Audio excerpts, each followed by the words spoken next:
ಮಕ್ಕಳೇ, ನಿನ್ನೆ ದಿವಸ ನಾವು ಸಂಧಿಗಳ ಬಗ್ಗೆ ಅಭ್ಯಾಸವನ್ನ ನೋಡ್ತಾ ಇದ್ವಿ. ನಿನ್ನೆ ದಿವಸ ನಾವು ಸಂಧಿಯ ಅರ್ಥ, ಅದರ ಉದಾಹರಣೆಗಳು, ಸಂಧಿಗಳ ಪ್ರಕಾರಗಳು, ಅದೇ ರೀತಿಯಲ್ಲಿ ನಾವು ಅವುಗಳ ಅರ್ಥ ಉದಾಹರಣೆಗಳನ್ನು ಕೂಡ ನೋಡ್ತಾ ಹೋಗ್ತಾ ಇದ್ದೀವಿ. ಇವತ್ತು ನಾವು ಅದರ ಮುಂದುವರೆದ ಭಾಗವನ್ನ ಅಭ್ಯಾಸ ಮಾಡೋಣ. ನೋಡಿ, ಸಂಧಿ ಅಂದರೆ ಎರಡು ಅಕ್ಷರಗಳು ಕಾಲವಿಳಂಬವಿಲ್ಲದೆ ಸೇರುವ ಕ್ರಿಯೆ ಅಂತ ನಾವು ನೋಡ್ತೀವಿ. ಸಂಧಿಗಳಲ್ಲಿ ಎರಡು ಪ್ರಕಾರ, ಒಂದು ಕನ್ನಡ ಸಂಧಿ, ಎರಡು ಸಂಸ್ಕೃತ ಸಂಧಿ. ಅದೇ ರೀತಿಯಲ್ಲಿ ನಾವು ನಿನ್ನೆಯ ದಿವಸ ಕನ್ನಡ ಸಂಧಿಯ ಪ್ರಕಾರಗಳನ್ನ ನೋಡ್ತಾ ಇದ್ದೀವಿ. ಅಂತಂದ್ರೆ ಸಂಧಿಯ ಪ್ರಕಾರಗಳು ಯಾವ ಸಂಧಿ? ಕನ್ನಡ ಸಂಧಿ. ಕನ್ನಡ ಸಂಧಿಯಲ್ಲಿರ್ತಕ್ಕಂಥ ಮೂರು ಪ್ರಕಾರಗಳು ಲೋಪ ಸಂಧಿ, ಆಗಮ ಸಂಧಿ, ಆದೇಶ ಸಂಧಿ. ಹೌದಾ? ನಾನು ನಿನ್ನೆಯ ದಿವಸ ನಿಮಗೆಲ್ಲ ಲೋಪ ಸಂಧಿಯ ಅರ್ಥ ಉದಾಹರಣೆಗಳನ್ನ ಹೇಳಿದ್ದೀನಿ. ಅದೇ ರೀತಿಯಾಗಿ ಆಗಮ ಸಂಧಿಯ ಅರ್ಥ ಉದಾಹರಣೆಗಳು ಕೂಡ ನಾನು ನಿನ್ನೆ ದಿವಸ ಹೇಳಿದ್ದೀನಿ. ಇವಾಗ ನಾವು ಆಗಮ ಸಂಧಿಯ ಪ್ರಕಾರಗಳು ಯಾವುವು ಅನ್ನೋದನ್ನ ನೋಡಬೇಕು. ಅದಕ್ಕಾಗಿ ಇಂದು ನಾವು ಮುಂದುವರಿಸುವ ಭಾಗ ಆಗಮ ಸಂಧಿಯ ಪ್ರಕಾರಗಳು. ಗಮನಿಸಿ, ಆಗಮ ಸಂಧಿಯ ಪ್ರಕಾರಗಳು.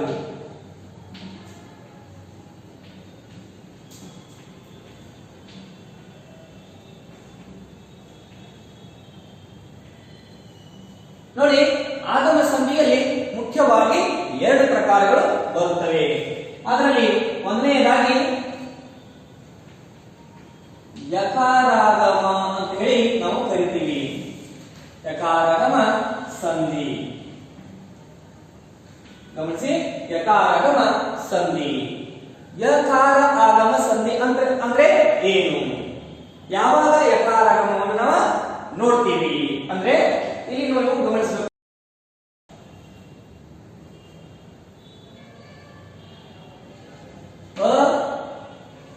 ಇ ಈ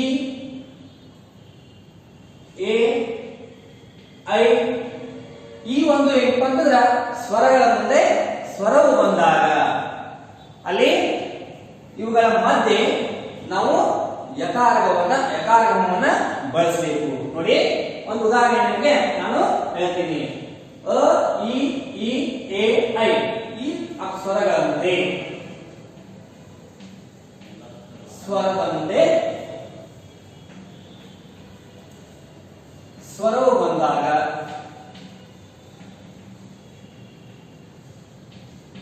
ಅವೆರಡರ ಮಧ್ಯೆ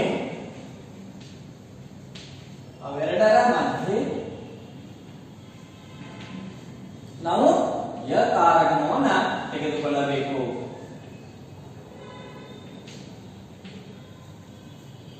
ಅಥವಾ ಬರುತ್ತವೆ. ಇಲ್ಲಿ ನೀವು ಯಕಾರಾಗಮ ಸಂಧಿಗೆ ಉದಾಹರಣೆಗಳನ್ನ ಗಮನಿಸಬೇಕು. ನೋಡಿ, ಇಲ್ಲಿ ಉದಾಹರಣೆಗಳು ಅಂತಂದ್ರೆ ಯಕಾರಾಗಮ ಸಂಧಿಗೆ ಉದಾಹರಣೆಗಳು. ನೋಡ್ರಿ, ಇಲ್ಲಿ ರೊಟ್ಟಿ ಪ್ಲಸ್ ಅನ್ನು ಈ ರೀತಿ ಒಂದು ಪದವನ್ನು ನಾವು ಬಿಡಿಸಿಕೊಂಡಾಗ ಇಲ್ಲಿ ಈ ಅನ್ನುವಂತ ಅಕ್ಷರದ ಮುಂದೆ ಅ ಅನ್ನುವಂತ ಸ್ವರವು ಬಂದಿದೆ. ಹಾಗಾಗಿ ಇವೆರಡರ ಮಧ್ಯೆ ಏನಾಗುತ್ತೆ ಅಂತ ಹೇಳಿ ನಾವು ಯಕಾರಗಮವನ್ನ ತೆಗೆದುಕೊಳ್ಳಬೇಕು. ಅಂದ್ರೆ ಎಲ್ಲಿ ಈ ಅನ್ನುವಂತ ಸ್ವರ ಹಾಗೆ ಇರುತ್ತದೆ, ಅ ಅನ್ನುವಂತ ಒಂದು ಸ್ವರದ ಜಾಗದಲ್ಲಿ ನಾವೇನ್ ಮಾಡ್ಬೇಕಂತಂದ್ರೆ ಯ ಅನ್ನುವ ಅಕ್ಷರವನ್ನು ತೆಗೆದುಕೊಂಡು ಆ ಪದವನ್ನ ಪೂರ್ಣ ಮಾಡಬೇಕು. ನೋಡಿ,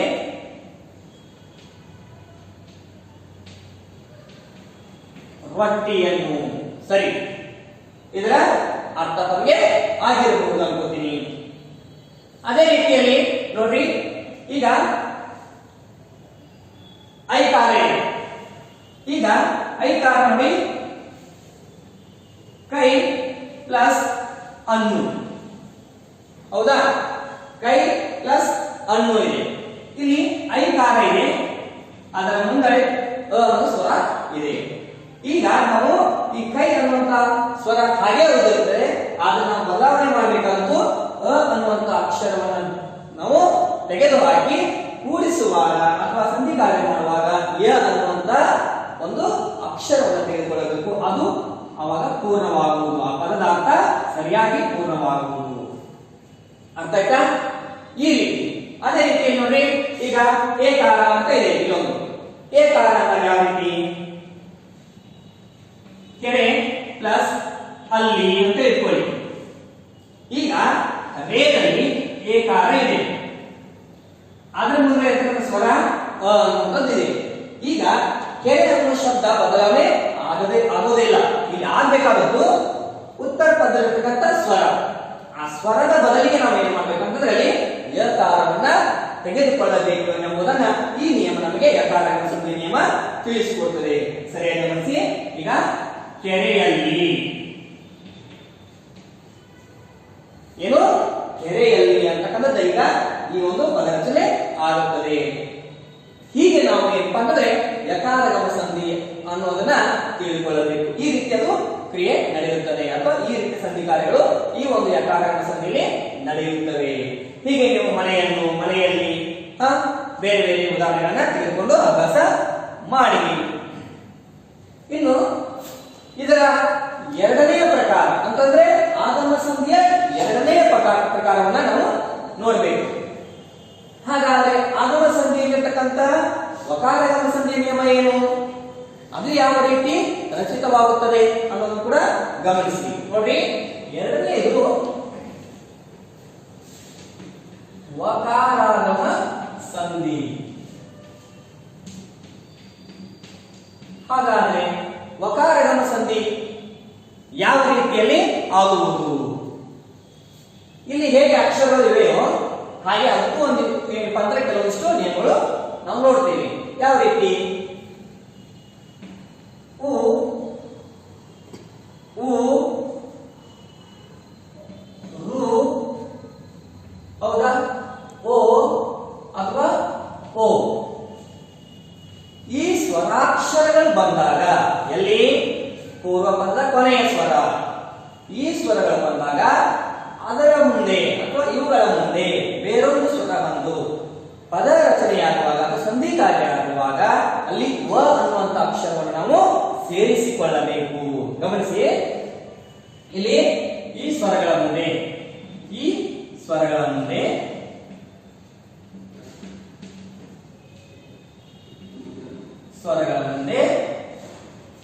ಬೇರೆ ಸ್ವರಗಳು ಬಂದಾಗ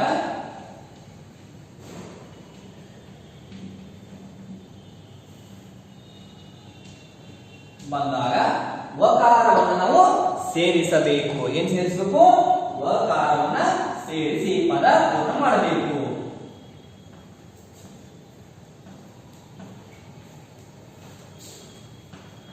ಸೇರಿಸಬೇಕು. ಈಗ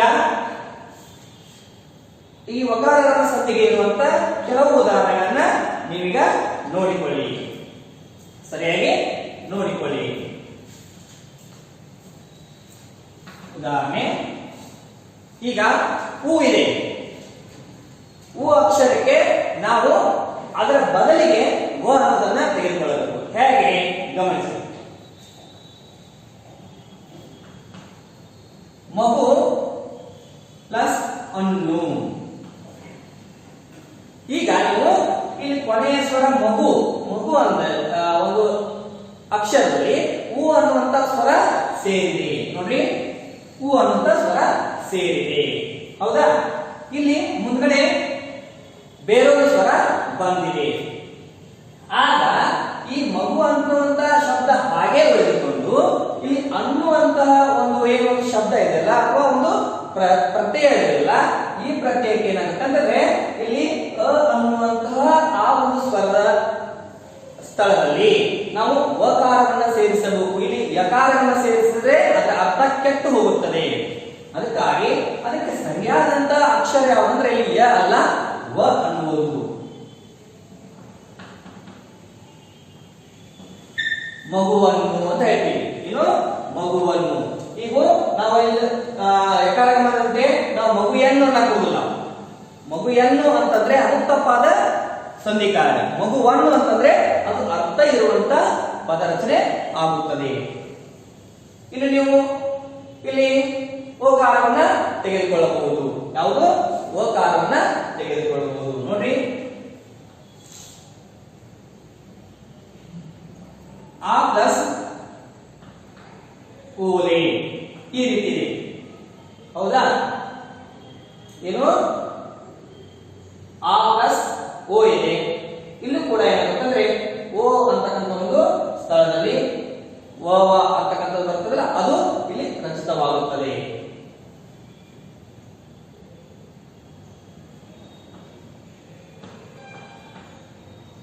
ಆ ಓಲೆ ಅನ್ನೋದು ಇಲ್ಲಿ ಸರಿಯಾದ ಕ್ರಿಯೆ ಆಗುತ್ತದೆ.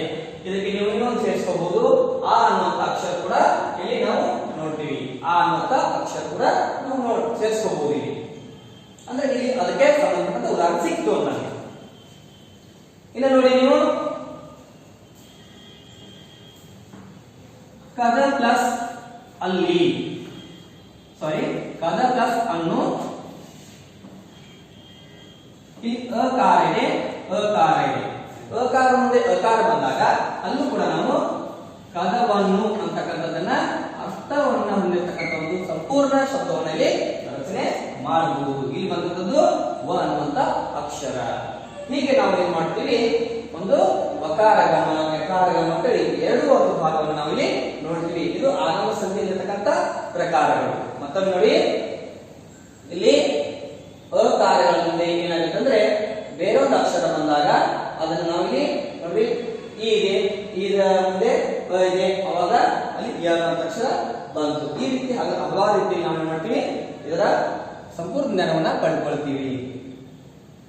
ಇನ್ನು ಇದರ ಮುಂದುವರೆದ ಭಾಗ ಏನಂತಂದ್ರೆ ಆಗಮ ಸಂಧಿಯ ಸಂಪೂರ್ಣ ಜ್ಞಾನ ಆಯಿತು.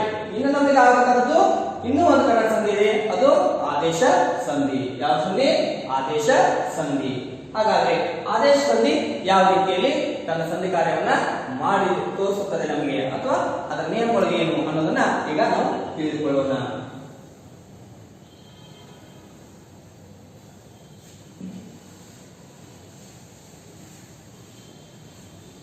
ಕನ್ನಡ ಸಂಧಿಯಲ್ಲಿ ನಾವು ಲೋಪ, ಆಗಮ, ಆದೇಶ ಅಂತ ನೋಡ್ತೀವಿ. ಹಾಗಾಗಿ ಇನ್ನು ಮುಂದೆ ನಾವು ನೋಡಬೇಕಾದ್ದು ಆದೇಶ ಸಂಧಿ. ಹಾಗಾದ್ರೆ ಆದೇಶ ಸಂಧಿಗೆ ಉದಾಹರಣೆ, ಆದೇಶ ಸಂಧಿ ಅಂದ್ರೆ ಏನು ಅನ್ನೋದನ್ನ ನಾವೀಗ ನೋಡೋಣ. ನೋಡಿ, ಆದೇಶ ಸಂಧಿ.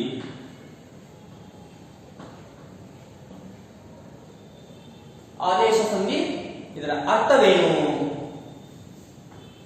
ಯಾವ ಒಂದು ಕ್ರಿಯೆಗೆ ಅಥವಾ ಪದ ರಚನೆ ಕೂಡಿದಾಗ, ಎರಡು ಪದಗಳು ಕೂಡಿದಾಗ ಆದೇಶ ಸಂಧಿ ನೆನೆಸಿಕೊಳ್ಳುತ್ತದೆ. ಅದನ್ನು ನೀವು ಗಮನಿಸಿಕೊಳ್ಳಿ. ನೋಡಿ, ಬಹಳ ಗಮನ ನೋಡಿ, ಇಲ್ಲಿ ನಾವು ಹೇಳ್ತೀವಿ, ಬಹಳ ಸಿಂಪಲ್ ಅಥವಾ ಬಹಳ ಸರಳವಾಗಿ ಹೇಳ್ಬೇಕಾದ್ರೆ ನಾವು ಹೇಳ್ತೀವಿ, ಉತ್ತರ ಪದದ ಅಂದ್ರೆ ಎರಡು ಪದಗಳನ್ನು ಮಾಡ್ಕೊಳ್ತೀವಿ ನಾವು. ಎರಡು ಪದಗಳನ್ನು ಮಾಡ್ಕೊಂಡಾಗ ಉತ್ತರ ಪದದ ಮೊದಲನೇ ಅಕ್ಷರ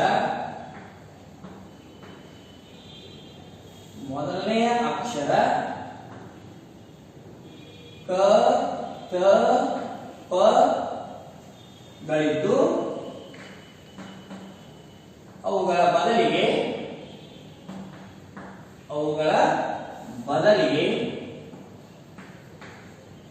ಗ, ದ, ಬ ಅನ್ನುವಂತಹ ವ್ಯಂಜನಗಳು, ಗ, ದ, ಬಗಳು ಬಂದು ಸೇರಿದರೆ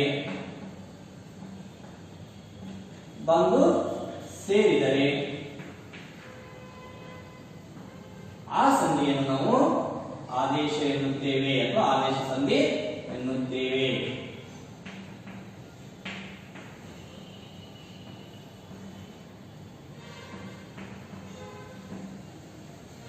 ಇದು ನಿಮ್ಮ 5ನೇ, 6ನೇ ಅಥವಾ 7ನೇ ತರಗತಿ ಮಕ್ಕಳಿಗೆ ಇಷ್ಟು ಸಾಕು. ಯಾಕಂದ್ರೆ ಹೆಚ್ಚಿನ ಒಂದು ಜ್ಞಾನ ನಿಮಗೆ ಮುಂದಿನ ತರಗತಿಯಲ್ಲಿ ಅಥವಾ ನಿಮ್ಮ ಪ್ರೌಢಶಾಲೆಗೆ ಹೋದರೆ ಅದು ಹೆಚ್ಚಾಗಿ ನಿಮಗೆ ಆ ಒಂದು ಪಾಠವನ್ನ ಅಭ್ಯಾಸ ಮಾಡ್ತೀರಿ. ಅಂದ್ರೆ ನೋಡ್ರಿ, ಉತ್ತರ ಪದದ ಮೊದಲನೇ ಅಕ್ಷರ ಕ, ತ, ಪ ಗಳಿದ್ದು ಅವುಗಳ ಬದಲಿಗೆ ಗ, ದ, ಬ ಗಳು ಬಂದು ಸೇರಿದರೆ ಆದೇಶ ಸಂಧಿ ಎನ್ನುತ್ತೇವೆ ಅಂತ ನಾವು ಹೇಳಿದ್ವಿ. ಅಥವಾ ಒಂದು ಅಕ್ಷರದ ಸ್ಥಳದಲ್ಲಿ ಮತ್ತೊಂದು ಹೊಸ ಅಕ್ಷರ ಬಂದು ಸೇರಿದರೆ ಅದನ್ನು ಕೂಡ ನಾವು ಆದೇಶ ಸಂಧಿ ಅಂತೇಳಿ ಕರೀಬಹುದು. ಹಾಗಾದ್ರೆ ಆದೇಶ ಸಂಧಿಗೆ ಉದಾಹರಣೆ ನೀವು ನೋಡ್ರಿ.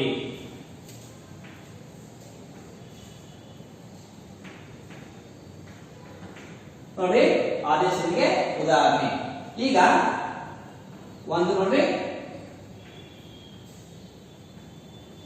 ಸವಿ ಪ್ಲಸ್ ಕನ್ನಡ.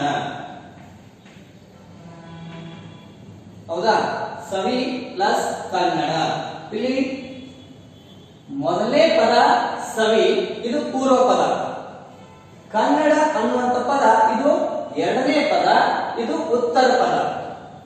ಹೌದಾ? ಇಲ್ಲಿ ನಾವು ಸವಿ ಅನ್ನುವಂತಹ ಶಬ್ದ ಸಂಧಿಕಾರಿಯಾಗುವಾಗ ಹಾಗೆಯೇ ಉಳಿದಿರುತ್ತದೆ. ಯಾವಾಗ? ಆದೇಶ ಸಂಧಿಯಲ್ಲಿ ಹಾಗೆಯೇ ಇರುತ್ತದೆ. ಆದರೆ ಲೋಪ ಸಂಧಿಯಲ್ಲಿ ಬದಲಾವಣೆ ಆಗ್ತಿರ್ತದೆ. ಹೇಳ್ತೀವಿ, ಈ ಒಂದು ಅಕ್ಷರ ಅಥವಾ ಶಬ್ದ ಹಾಗೆ ಇರುತ್ತದೆ, ಆದ್ರೆ ಬದಲಾವಣೆ ಆಗುವುದು ನಾನು ಹೇಳಿದೆ ಮೊದಲನೆಯ ಅಕ್ಷರ, ಉತ್ತರ ಪದದ ಮೊದಲನೆಯ ಅಕ್ಷರ ಯಾವುದಿಲ್ಲಿ? ಕ. ಈ ಕ ಅನ್ನುವಂತಹ ವ್ಯಂಜನಾಕ್ಷರದ ಬದಲಿಗೆ ನಾವು ಹೇಳ್ತೀವಿ ಗ ಬರಬೇಕು. ಅವುಗಳಿದ್ದು ಅಂದ್ರೆ ಕ ತಪ್ಪುಗಳಿದ್ದು ಅವುಗಳ ಬದಲಿಗೆ ಕ ಅನ್ನುವಂಥ ಅಕ್ಷರ ಬದಲಿಗೆ ಗ, ತ ಅನ್ನುವಂಥ ಅಕ್ಷರ ಬದಲಿಗೆ ಧ, ಪ ಅನ್ನುವಂಥ ಅಕ್ಷರ ಬದಲಿಗೆ ಬ. ಈ ರೀತಿ ಮಾತ್ರ ಇದು ಸಂಧಿಕಾರ್ಯ ನಡೆಯುತ್ತದೆ. ನೋಡ್ರಿ, ಈಗ ನಾನು ಕ ಅಕ್ಷರ ಬದಲಿಗೆ ಗ ಅನ್ನೋದನ್ನ ಸೇರಿಸಬೇಕು. ನೋಡ್ರಿ, ಸವಿ ಕನ್ನಡ.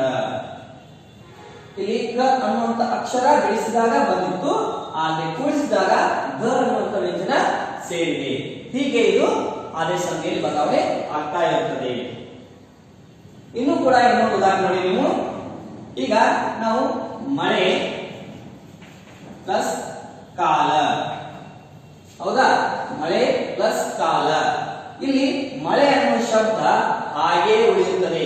ಬದಲಾವಣೆ ಆಗುವಂತ ಶಬ್ದ ಯಾವುದಂದ್ರೆ ಅಕ್ಷರ, ಅದು ಕ. ಕ ಇದ್ದಾಗ ಅಲ್ಲಿ ಕ ಅನ್ನುವ ಗ ಬರೋದಿಲ್ಲ, ಅದನ್ನು ಕೂಡ ಗಾನೆ ಮಾಡಬೇಕು. ಅಂದ್ರೆ ಮಳೆಗಾಲ, ಮಳೆಗಾಲ. ಇಲ್ಲಿ ಕ ಇದ್ರೆ ಇಲ್ಲಿ ಗ ಬರಬೇಕು, ಇಲ್ಲಿ ಕ ಇದ್ರೆ ಇಲ್ಲಿ ಗ ಬರಬೇಕು, ಇಲ್ಲಿ ಕು ಇದ್ರೆ ಇಲ್ಲಿ ಕು ಬರಬೇಕು. ಇದೇ ರೀತಿ ಬಳ್ಳಿ ಯಾವ ರೀತಿಯಲ್ಲಿ ರಚನೆ ಆಗಿರುತ್ತದೆಯೋ ಅದೇ ರೀತಿಯಲ್ಲಿ ಆ ಅಕ್ಷರ ಕೂಡ ರಚನೆ ಆಗಿರಬೇಕು, ಅದು ಸೇರಬೇಕು ಅಂದು. ಹಾಗೆ ನೋಡಿ, ಮೂರನೇದು ಕೂಡು ಪ್ಲಸ್ ಕೋಲು ಅಂತೀವಿ ನಾವು. ಕೂಡು ಪ್ಲಸ್ ಕೋಲು. ಹೌದಾ? ಇಲ್ಲಿ ಕೋ ಅನ್ನುವಂತ ಅಕ್ಷರ ಇದೆ, ಅವಾಗ ಇದು ಗೋ ಆಗಬೇಕು. ಏನಾಗಬೇಕು? ಗೋ ಆಗಬೇಕು. ಕೂಡು ಗೋಲು. ಹೌದಾ? ಇದು ಖ ಬದಲಿಗೆ ಗ ಅಕ್ಷರ ಸೇರುವ ಕ್ರಿಯೆ. ಹಾಗೆ ಇದು ತ ಅನ್ನುವಂತ ಅಕ್ಷರ ಬದಲಿಗೆ ದ ಒಂದು ಸೇರಬೇಕು. ಅದಕ್ಕೂ ಕೂಡ ಉದಾಹರಣೆ ನೋಡ್ರಿ. ಈಗ ನಾವು ಹೇಳ್ತೀವಿ ಬೆಟ್ಟ. ಹೌದಾ? ತಾವರೆ. ಈಗ ಆದೇಶ ಸಂಧಿಯಲ್ಲಿ ಪೂರ್ವ ಪದ ಯಾವಾಗಲೂ ಬದಲಾವಣೆ ಆಗುವುದಿಲ್ಲ. ಉತ್ತರ ಪದದಲ್ಲಿ ಮೊದಲನೇ ಅಕ್ಷರ ಮಾತ್ರ ಬದಲಾವಣೆ ಆಗ್ತಾ ಇರುತ್ತದೆ. ಹಾಗಾಗಿ ಉತ್ತರ ಪದದ ಮೊದಲನೇ ಅಕ್ಷರ ಇಲ್ಲಿ ತ.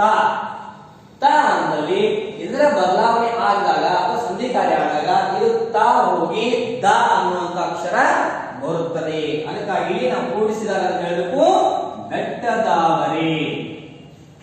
ಬೆಟ್ಟದಾವರೆ ಯಾವುದೇ ಅರ್ಥ ಕೆಡುವುದಿಲ್ಲ, ಸರಿಯಾಗಿ ಇರುತ್ತದೆ. ಹಾಗೆ ಇನ್ನು ಐದನೇದು ಬೇಕಾದ್ರೆ ಇನ್ನೊಂದು ತೆಗೆದುಕೊಳ್ಳಿ. ಮೈ ಪ್ಲಸ್ ತೊಳೆ. ಹೌದಾ? ಮೈ ಪ್ಲಸ್ ತೊಳೆ. ಮೈ ಅನ್ನುವಂತ ಅಕ್ಷರ ಹಾಗೆ ಉಳಿದಿದೆ, ಆದ್ರೆ ತೊಳೆ ಅನ್ನುವಂತ ಅಕ್ಷರ ದೊಳೆ ಆಗುತ್ತದೆ. ಅಂದ್ರೆ ತೋ ಇದ್ದು ಈ ದೋ ಆಗಿ ಬದಲಾವಣೆ ಆಗುತ್ತದೆ. ಮೈ ದೊಳೆ. ಅರ್ಥ ಆಯ್ತಾ? ಇದು ಕ ಬದಲಾಗಿ ಗ ನೋಡಿದೀವಿ, ತ ಬದಲಾಗಿ ದ ನೋಡಿದೀವಿ. ಹಾಗಾದ್ರೆ ಇನ್ನೊಂದು ಓದಿದೆ ಪ ಬದಲಿಗೆ ಬ ಬರಬೇಕು. ಅದಕ್ಕೂ ಕೂಡ ಒಂದು ಉದಾಹರಣೆ ನೀವು ಗಮನಿಸಿ. ನೋಡ್ರಿ, ಇಲ್ಲಿ ಸ್ವಲ್ಪ ಬದಲಾವಣೆ ನೀವು ಗಮನಿಸಬೇಕು. ಕನ್ ಪ್ಲಸ್ ಪಣಿ. ಹೌದಾ? ಮೇಲಿನ ಉದಾಹರಣೆಗಳು ಆ ಶಬ್ದಗಳ ಬದಲಾವಣೆ ಆಗಿಲ್ಲ, ಆದ್ರೆ ಇಲ್ಲಿ ಪ ಬದಲಿಗೆ ನಾವು ಬ ಬರ್ಬೇಕಂತ ಹೇಳ್ತಾ ಇದೀವಿ.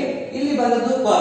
ನಾವು ಬದಲಾವಣೆ ಆಗ್ತಾ ಇರೋದು ಇಲ್ಲಿ ಈಗ ಪ ಬದಲಿ ಬ ಬರಬೇಕು. ಅವಾಗ ಟನ್ ಪ್ಲಸ್ ಪನಿ ಅಂದಾಗ ಇದರ ಸಂಧಿ ಕಾರ್ಯ ಏನಾಗುತ್ತೆ ಅಂದ್ರೆ ಆದೇಶ ಸಂಧಿಯ ಪ್ರಕಾರ ಅದು ಕಂಬನಿ ಆಗುತ್ತದೆ. ಏನಾಗುತ್ತದೆ? ಕಂಬನಿಯಾಗುತ್ತದೆ. ಈ ರೀತಿಯಲ್ಲಿ ಅಂತ ನಾವು ಆದೇಶ ಸಂಧಿಗಳನ್ನ ಗಮನಿಸಬೇಕು ಅಥವಾ ಅಭ್ಯಾಸ ಮಾಡಬೇಕು. ಇದೇ ರೀತಿಯಲ್ಲಿರ್ತಕ್ಕಂಥ ಕ ಬದಲಿಗೆ ಬರುವಂತದ್ದು, ತ ಬದಲಿಗೆ ಬರುವಂತದ್ದು ಅವುಗಳ ಒಂದು ಪುಸ್ತಕದಲ್ಲಿ ಇರ್ತಕ್ಕಂಥ ಶಬ್ದಗಳನ್ನು ಹುಡುಕಿ ಅವುಗಳನ್ನ ಒಂದು ಪಟ್ಟಿ ಮಾಡಿಕೊಂಡ್ರೆ ನಿಮಗೆ ಅದನ್ನು ಬಿಡಿಸಿ ಅದರ ಒಂದು ಪುನರ್ಮನನವನ್ನು ಹೆಚ್ಚಾಗಿ ಮಾಡ್ತಾ ಹೋದಂತೆ ಆದೇಶ ಸಂಧಿಯ ಸಂಪೂರ್ಣ ಅರ್ಥ ನಿಮಗೆ ಅರ್ಥ ಆಗುತ್ತೆ. ಇದೇ ರೀತಿಯಲ್ಲಿ ನೀವೇ ಮಾಡಬೇಕು ಲೋಪ ಸಂಧಿಯ ಅರ್ಥ, ಅದರ ಉದಾಹರಣೆಗಳನ್ನ ನೀವು ವರ್ಗೀಕರಣ ಮಾಡೋದು ಕಲಿಯಬೇಕು. ಆಗಮ ಸಂಧಿಗೆ ಬರ್ತಕ್ಕಂಥ ಉದಾಹರಣೆಗಳನ್ನ ವರ್ಗೀಕರಣ ಮಾಡಿಕೊಡ್ರಿ. ಅದರಲ್ಲಿ ಯಕಾರಗಮ ಅಕಾರಗಮ ಅಂತಕ್ಕಂಥದ್ದನ್ನ ವರ್ಗೀಕರಣ ಮಾಡಿಕೊಡ್ರಿ. ಇನ್ನು ಆದೇಶ ಸಂಧಿ ಇರ್ತಕ್ಕಂಥದ್ದು ಅವುಗಳನ್ನ ಸಪರೇಟ್ ಆಗಿ ಮಾಡ್ಕೊಂಡು ಅಥವಾ ವಿಂಗಡಣೆಯನ್ನು ಮಾಡಿಕೊಂಡು ಬೇರ್ಪಡಿಸಿಕೊಂಡು ನೀವು ಅಭ್ಯಾಸ ಮಾಡ್ತಾ ಹೋದಂತೆ ನಮಗೆ ಸಂಧಿ ಅಂದರೆ ಏನು, ಅವುಗಳ ಮೂಲ ಕಲ್ಪನೆ ನಮಗೆ ಸಹಜವಾಗಿ ತಮ್ಮೆಲ್ಲರಿಗೂ ಆ ಜ್ಞಾನ ಬೆಳ್ತಾ ಹೋಗುತ್ತದೆ. ಆಗ ನೀವು ಪದಗಳನ್ನ ಕೂಡಿಸಿ ಬರೆಯೋದಾಗಿರ್ಬೋದು, ಪದಗಳನ್ನ ಬಿಡಿಸಿ ಬರೆಯೋದಾಗಿರ್ಬೋದು, ಎರಡೂ ನಿಮಗೆ ಪತ್ರದ ಜ್ಞಾನ ಬೆಳ್ತಾ ಹೋಗುತ್ತೆ. ಆಗ ನಿಮಗೆ ಈ ಹೆಚ್ಚಿನ ತರಗತಿಗೆ ಹೋದಂತೆ ಅಥವಾ ಮುಂದಿನ ತರಗತಿಗೆ ಹೋದಂತೆ ಬಹಳ ಸರಳವಾಗಿ ನೀವು ವ್ಯಾಕರಣವನ್ನ ಜ್ಞಾನ ಹೊಂದುತ್ತೀರಿ ಅನ್ನೋದನ್ನ ನಾನೀಗ ನಿಮಗೆ ಹೇಳ್ತೀನಿ. ಇವಾಗ ನೋಡಿ, ಲೋಪ ಸಂಧಿ, ಆಗಮ ಸಂಧಿ, ಆದೇಶ ಸಂಧಿ ಈ ಮೂರು ಅರ್ಥ, ಅವುಗಳ ಕ್ರಿಯೆ ಯಾವ ರೀತಿ ಇರುತ್ತದೆ ಅನ್ನೋದನ್ನ ತಿಳ್ಕೊಂಡ್ರಿ. ಆದ್ರೆ ಇನ್ನೂ ಒಂದ್ ಸ್ವಲ್ಪ ತಿಳ್ಕೊಬೇಕು ನೀವು. ಇಲ್ಲಿ ಇನ್ನೂ ಒಂದ್ ಸ್ವಲ್ಪ ಸಹಜವಾಗಿ ಪ್ರಕೃತಿ ಭಾವ ಅಂತಕ್ಕಂಥದ್ದು ಇಲ್ಲಿ ಅದನ್ನು ಸ್ವಲ್ಪ ಅಭ್ಯಾಸ ಮಾಡಿ. ಅದು ಪ್ರಕಾರ ಅಲ್ಲ, ಕನ್ನಡ ಸಂಧಿಯ ಪ್ರಕಾರ ಅಲ್ಲ, ಆದ್ರೂ ಪ್ರಕೃತಿ ಭಾವ ಎಂದರೇನು ಅನ್ನೋದನ್ನ ಸ್ವಲ್ಪ ನಿಮಗೆ ನಾನು ಹೇಳ್ತಾ ಇದ್ದೀನಿ, ಗಮನಿಸಿ.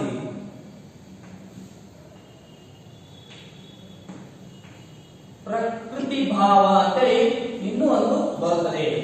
ಏನು ಪ್ರಕೃತಿ ಭಾವ ಅಂತಂದ್ರೆ ನೋಡಿ, ಲೋಪ, ಆಗಮ, ಆದೇಶ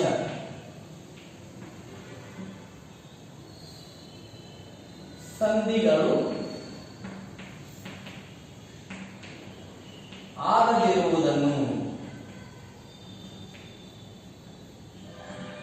ಆಗದಿರುವುದನ್ನು ನಾವು ಪ್ರಕೃತಿ ಭಾವಗಳೆಂದು ಕರೆಯುತ್ತೇವೆ.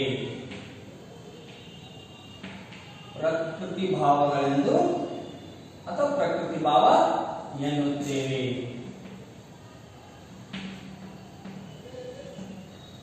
ಹಾಗಾದ್ರೆ ಕೆಲವೊಂದಿಷ್ಟು ಉದಾಹರಣೆ ನೀವು ಗಮನಿಸಿ ನೋಡಿ.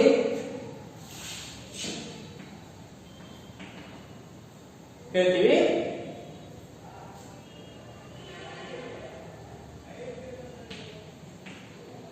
ಅಯ್ಯೋ ಪ್ಲಸ್ ಓಡಿ ಬಾ. ಅಯ್ಯೋ ಪ್ಲಸ್ ಓಡಿ ಬಾ ಅನ್ನುವಂತ ಒಂದು ಎರಡು ಶಬ್ದಗಳನ್ನ ಕೂಡಿಸಲಿಕ್ಕೆ ಹೋದರೆ ಅದು ಕೂಡುವುದಿಲ್ಲ, ಅಂದ್ರೆ ಸಂಧಿ ಕಾರ್ಯ ಆಗುವುದಿಲ್ಲ. ಆವಾಗ ನಾವೇನ್ ಮಾಡ್ಬೇಕಂದ್ರೆ ಆ ಪದಗಳನ್ನ ಹಾಗೆ ಬರೆದಿರಬೇಕು. ಹಾಗೆ ಬರೆದಾಗ ಅಂದ್ರೆ ಸಂಧಿ ಕಾರ್ಯ ನಡೆಯಲೇ ಇಲ್ಲ. ಸಂಧಿ ಕಾರ್ಯ ನಡೆಯದೇ ಇದ್ದಾಗ ನಾವು ಅದನ್ನ ಪ್ರಕೃತಿ ಭಾವ ಅಂದ್ರೆ ಕರಿತೀವಿ. ಸಂಧಿ ಕಾರ್ಯ ನಡೆಯದೇ ಇದ್ದಾಗ, ಸಂಧಿ ಕಾರ್ಯ ನಡೆದ್ರೆ ಆಗಮ ಸಂಧಿ, ಲೋಕ ಸಂಧಿ, ಆದೇಶ ಸಂಧಿ ಅಂತ ಕರಿತೀವಿ. ಆದ್ರೆ ಆಗದೇ ಇದ್ದರೆ ಅದನ್ನ ಪ್ರಕೃತಿ ಭಾವ ಅಂತೇಳಿ ಕರಿಬೇಕು. ಅದಕ್ಕೆ ನೋಡ್ರಿ, ಎರಡನ್ನು ಕೂಡಿಸಿದಾಗ ನಮಗೆ ಅಯ್ಯೋ ಓಡಿ ಬಾ. ಈ ನಿಯಮದಂತೆ ಬಿಡಿಸೋದಕ್ಕೆ ಹೋದ್ರೆ ಅಥವಾ ಲೋಕ ಸಂಧಿ ಮಾಡೋದಕ್ಕೆ ಹೋದ್ರೆ ಅರ್ಥ ಕೆಡುತ್ತೆ, ಆಗಮ ಸಂಧಿ ಮಾಡೋದಕ್ಕೆ ಹೋದ್ರು ಅರ್ಥ ಕೆಡುತ್ತೆ, ಆದೇಶ ಸಂಧಿ ಮಾಡೋದಕ್ಕೆ ಹೋದ್ರು ಅರ್ಥ ಕೆಡುತ್ತೆ. ಆದ್ರಿಂದ ಅರ್ಥ ಕೆಡದೇ ಇರುವ ರೀತಿಯಲ್ಲಿ ನಾವು ಸಂಧಿಗಳನ್ನ ಮಾಡ್ತಾ ಇರ್ತೀವಿ. ಅದು ನೀವು ಸರಿಯಾಗಿ ನೋಡ್ತಾ ಇರಬೇಕು. ಇನ್ನೊಂದು ಉದಾಹರಣೆ ನೋಡಿ, ಇನ್ನೊಂದು ಎರಡು ನೋಡಿ. ಆ ಪ್ಲಸ್ ಮನೆ. ಇದನ್ನ ನೀವು ಬಿಡಿಸೋದಕ್ಕೆ ಹೋದ್ರೆ ಈ ರೀತಿ ಆ ಮನೆ ಅಂತೀವಿ. ಆದ್ರೆ ಇದನ್ನು ಕೂಡಿಸಿದಾಗ ನೀವು ಸಂಧಿ ಕಾರ್ಯ ನಡೆಯೋದಿಲ್ಲ. ಅವಾಗ ನೀವು ಬರೀಬೇಕಾದ್ರೆ ಆ ಮನೆ ಅಂತಲೇ ಬರೆಯಬೇಕು. ಆ ಮನೆ ಅಂತಲೇ ಬರೆಯಬೇಕು. ಹೀಗಾಗಿ ಏನಪ್ಪ ಅಂತಂದ್ರೆ ಈ ಒಂದು ಆ ಮನೆ, ಅಯ್ಯೋ ಓಡಿ ಬಾ. ನೋಡ್ರಿ, ಕೃಷ್ಣ ಎಲ್ಲಿದ್ದೀಯಾ? ಹೌದಾ? ಕೃಷ್ಣ ಎಲ್ಲಿದ್ದೀಯಾ ಅಂದಾಗ ನೀವು ಇಲ್ಲಿ ಉದಾಹರಣೆ ನೋಡ್ರಿ, ಸಂಧಿ ಒಂದು ಇದು ಸಂಧಿ ಆಗುತ್ತೋ ಇಲ್ವಾ ಅಂತ ಒಂದ್ಸಲ ನಿಮಗೆ ನಾನು ಮಾಡಿ ತೋರಿಸ್ತೀನಿ. ಇದು ಆಗೋದಿಲ್ಲ ನೋಡ್ರಿ, ಆ ಇದೆ, ಎ ಇದೆ, ಹೌದಾ? ಕೊನೆಯ ಅಕ್ಷರ ಸ್ವರ ಆ, ಮೊದಲನೇ ಅಕ್ಷರ ಎ. ಇದೆರಡನ್ನು ನಾವು ಲೋಪ ಸಂಧಿ ಪ್ರಕಾರ ಬಿಡಿಸೋದಕ್ಕೆ ಹೋದ್ರೆ ಏನಾಗುತ್ತೆ ನೋಡ್ರಿ, ಆ ಬಿಡಿಸಿ ಅಂತ ತಿಳ್ಕೊಳ್ರಿ. ಆಗೇನಾಗುತ್ತೆ, ಕೃಷ್ಣೆಲ್ಲಿದ್ದೀಯ ಆಗುತ್ತೆ, ಕೃಷ್ಣೆಲ್ಲಿದ್ದೀಯ ಆಗುತ್ತೆ, ಹೌದಾ? ಅವಾಗ ಇದು ಸರಿಯಲ್ಲ. ನೀವು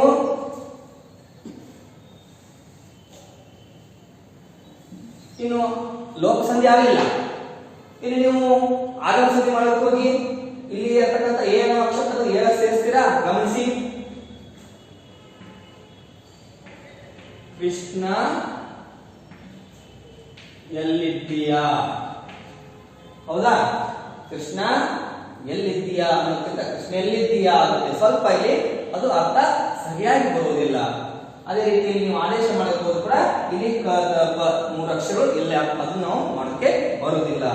ಈ ರೀತಿಯಲ್ಲಿ ನಾವು ಪದಗಳು ಕೊಡದೇ ಇದ್ದಾಗ, ಸಂಧಿ ಕಾರ್ಯ ನಡೆದೇ ಇದ್ದಾಗ ಅದನ್ನು ನಾವು ಪ್ರಕೃತಿ ಭಾವ ಅಂತೇಳಿ ಕರೀಬೇಕು. ಈ ರೀತಿಯಲ್ಲಿ ನಾವು ಕನ್ನಡ ಸಂಧಿಯಲ್ಲಿ 3 ಪ್ರಕಾರಗಳನ್ನು ನೋಡಿದೀವಿ. ಅದರ ಒಂದು ಸಂಕ್ಷಿಪ್ತವನ್ನು ಏನಪ್ಪ ಅಂದ್ರ ನಾನು ಪಟ್ಟಿಯನ್ನು ನಿಮಗೆ ಮಾಡಿ ತೋರಿಸ್ತೀನಿ ನೋಡ್ರಿ. ಇಲ್ಲಿ ಸಂಧಿ, ಹೌದಾ? ಸಂಧಿಯ ಅರ್ಥ ಏನಪ್ಪಾ ಅಂದ್ರೆ 2 ಅಕ್ಷರಗಳು ಕಾಲ ವಿಳಂಬವಿಲ್ಲದೆ ಸೇರುವಂತ ಕ್ರಿಯೆಗೆ ಸಂಧಿ ಎಂದು ಕರೆಯುತ್ತೇವೆ. ಇದು ಮೊದಲಿಗೆ. ಸಂಧಿಯಲ್ಲಿ ನಾವು ಮುಖ್ಯವಾಗಿ ಹೇಳಿದಂತೆ 2 ಪ್ರಕಾರಗಳು ಯಾವುವು? ಕನ್ನಡ ಸಂಧಿ, 2 ಸಂಸ್ಕೃತ ಸಂಧಿಗಳು. 2 ಸಂಸ್ಕೃತ ಸಂಧಿ. ಕನ್ನಡ ಸಂಧಿಗಳು ಅಂದ್ರೆ ಮೊದಲನೇ ಪದ ಎರಡನೇ ಪದ ಏನಾಗುತ್ತವೆ, 2 ಕನ್ನಡ ಪದಗಳೇ ಆಗಿರುತ್ತವೆ. ಅಂತ ಸಂಧಿ ಕ್ರಿಯೆಗಳನ್ನ ನಾವು ಕನ್ನಡ ಸಂಧಿ ಅಂತ ಕರಿತೀವಿ. ಕನ್ನಡ ಸಂಧಿಯಲ್ಲಿರ್ತಕ್ಕಂಥವು 3 ವಿಧ. ಎಷ್ಟು ವಿಧ? 3 ವಿಧ. ಆ 3 ವಿಧಗಳು ಯಾವಂತಂದ್ರೆ ನಾನು ಹೇಳಿದಂತೆ, ಒಂದನೆಯದು ಲೋಪ ಸಂಧಿ, ಎರಡನೆಯದು ಆಗಮ ಸಂಧಿ, ಮೂರನೆಯದು ಆದೇಶ ಸಂಧಿ. ಹೌದಾ? ಈಗ ಹೇಳಿದಂತೆ ಸಂಧಿಯ ಅರ್ಥವನ್ನು ತಿಳ್ಕೊಂಡಿದೀವಿ, ಉದಾಹರಣೆ ಬಿಡಿಸಿದೀವಿ. ಕನ್ನಡ ಸಂಧಿ ಅರ್ಥ ತಿಳ್ಕೊಂಡಿದೀವಿ, ಉದಾಹರಣೆ ಬಿಡಿಸಿದೀವಿ. ಲೋಪ ಸಂಧಿ ಅರ್ಥ ಬರ್ತೀವಿ, ಅದಕ್ಕೆ ಉದಾಹರಣೆ ನೋಡಿದೀವಿ. ಆಗಮ ಸಂಧಿ ನೋಡಿದೀವಿ, ಅರ್ಥ ಉದಾಹರಣೆ 2 ನೋಡಿದೀವಿ. ಪ್ರಕಾರಗಳನ್ನು ಕೂಡ ನೋಡಿದೀವಿ. ಆದೇಶ ಸಂಧಿ ಅರ್ಥ ಉದಾಹರಣೆ ಕೂಡ ನೋಡಿದೀವಿ. ಹಾಗಾಗಿ ಮತ್ತೊಮ್ಮೆ ಹೇಳ್ತೀನಿ, ಲೋಪ ಸಂಧಿ ಅಂತಂದ್ರೆ ಸ್ವರದ ಮುಂದೆ ಸ್ವರವು ಬಂದು ಪೂರ್ವ ಪದದ ಅಥವಾ ಮೊದಲನೇ ಪದದ ಕೊನೆಯ ಸ್ವರ ಬಿಟ್ಟು ಹೋದರೆ, ಅರ್ಥಕ್ಕೆ ಲೋಪ ಬಾರದಂತೆ ಬಿಟ್ಟು ಹೋದರೆ ಅದನ್ನ ಲೋಪ ಸಂಧಿ ಎನ್ನುತ್ತೇವೆ. ಉದಾಹರಣೆ, ಮಾತು ಪ್ಲಸ್ ಎಲ್ಲ ಅಂತ ನಾನು ಹೇಳಿದೀನಿ. ಕಾಡು ಪ್ಲಸ್ ಹಣ್ಣು ಕಾಡನ್ನು ಅಂತ ಹೇಳಿದೀನಿ. ಹೌದಾ? ಹುಡುಗರು ಪ್ಲಸ್ ಎಲ್ಲರೂ ಹುಡುಗರೆಲ್ಲರೂ ಅಂತ ಹೇಳಿದೀನಿ. ಇನ್ನ ಆಗಮ ಸಂಧಿಯಲ್ಲಿ ಕೂಡ ನಾವೇನ್ ಮಾಡ್ತೀವಿ, 2 ವಿಧಗಳನ್ನ ನಿಮಗೆ ಹೇಳಿದೀವಿ. ಒಂದನೆಯದು ಯಕಾರಾಗಮ ಅಂತ ಹೇಳಿದೀವಿ, ಎರಡನೆಯದು ವಕಾರಾಗಮ ಅಂತ ಹೇಳಿದೀವಿ. ಹೌದಾ? ಆಗಮ ಸಂಧಿ ಅಂತಂದ್ರೆ ಏನು? ಇಲ್ಲಿ ಉತ್ತರ ಪದದಲ್ಲಿರ್ತಕ್ಕಂತಹ ಮೊದಲನೆಯ ಒಂದು ಸ್ವರದ ಬದಲಿಗೆ ನಾವೇನ್ ಮಾಡ್ತೀವಿ, ಬೇರೊಂದು ಅಕ್ಷರ ಬಂದು ಸೇರಿದರೆ ಅದನ್ನ ಆಗಮ ಸಂಧಿ ಎನ್ನುತ್ತೇವೆ. ಏನಂತೇಳಿ? ಆಗಮ ಸಂಧಿ ಅಂತೇಳಿ ಕರಿತೀವಿ. ಅದೇ ರೀತಿ ವ ಅನ್ನುವಂಥದ್ದು ನಾವು ನೋಡ್ತೀವಿ. ಇಲ್ಲೂ ಕೂಡ ನಾವು ಸಂಧಿ ಕಾರ್ಯ ಮಾಡುವಾಗ ಅದು ನಮ್ಮ ವಿವೇಚನೆಗೆ ತೆಗೆದುಕೊಂಡು ಸರಿಯಾದಂತಹ ಶಬ್ದ ರಚನೆ ಮಾಡುವಾಗ ನಾವು ಯವನ್ನು ಸೇರಿಸಬೇಕು, ವ ಅನ್ನುವಂತ ಅಕ್ಷರ ಸೇರಿಸಿಕೊಳ್ಳೋದು ನಮ್ಮ ವಿವೇಚನೆಗೆ ಬಿಟ್ಟದ್ದಾಗಿದ್ದರಿಂದ ಅಲ್ಲಿ ಸ್ವಲ್ಪ ಗಮನಿಸಿ ನಾವು ವಾಕ್ಯವನ್ನ ಸಂಧಿ ಕಾರ್ಯ ಮಾಡಬೇಕು, ಅಥವಾ ಆ ಅಕ್ಷರವನ್ನ ಆ ಪದವನ್ನ ಗಮನಿಸಬೇಕು. ಇನ್ನು ಆದೇಶ ಸಂಧಿ ಅಂತಂದ್ರೆ ನಾನು ಹೇಳಿದೆ, ಕ ದ ಪಗಳಿಗೆ ಬದಲಾಗಿ ಗ ದ ಪಗಳು ಬಂದು ಸೇರಿದ್ರೆ ಅದನ್ನ ಆದೇಶ ಸಂಧಿ ಅಂತೇಳಿ ಕರಿತೀವಿ. ಈ ರೀತಿಯಲ್ಲಿ ನಾವು ಒಟ್ಟಾರೆ ನಾವು ಈ ದಿವಸ ನಾವು ಆಗಮ ಸಂಧಿ, ಆದೇಶ ಸಂಧಿ, ವಕಾರಗಮ, ಯಕಾರಗಮ ಈ ರೀತಿಯಲ್ಲಿ ನೋಡಿದ್ದೇವೆ. ಅದ್ರ ಜೊತೆಗೆ ನಾವು ನೋಡಿದ್ದು ಪ್ರಕೃತಿ ಭಾವ ಅಂತಂದ್ರೆ ಏನು, ಅವುಗಳ ಉದಾಹರಣೆ ಕೂಡ ನಾವು ಗಮನಿಸ್ತೀವಿ. ಈ ರೀತಿಯಲ್ಲಿ ನಾವೆಲ್ಲರೂ ಈ ಒಂದು ಸಂಧಿಗಳ ಬಗ್ಗೆ ಅಭ್ಯಾಸ ಮಾಡ್ತಾ ಇದ್ದೀವಿ. ಇದರ ಮುಂದುವರಿದ ಭಾಗ ಮತ್ತೆ ಹೋಗ್ತಾ ಇರ್ತದೆ. ಅದು ಯಾವಾಗ ಅಂತಂದ್ರೆ ಸಂಸ್ಕೃತ ಸಂಧಿಗಳ ಬಗ್ಗೆ ಅಭ್ಯಾಸ ನಾಳೆಯ ಮುಂದಿನ ಪಾಠದಲ್ಲಿ ನಾವು ಅಭ್ಯಾಸ ಮಾಡೋಣ. ಇಲ್ಲಿಗೆ ಇವತ್ತಿಗೆ ಈ ಒಂದು ತರಗತಿಗೆ ವಿರಾಮ ನೀಡ್ತಾ ಇದ್ದೀನಿ. ಧನ್ಯವಾದ.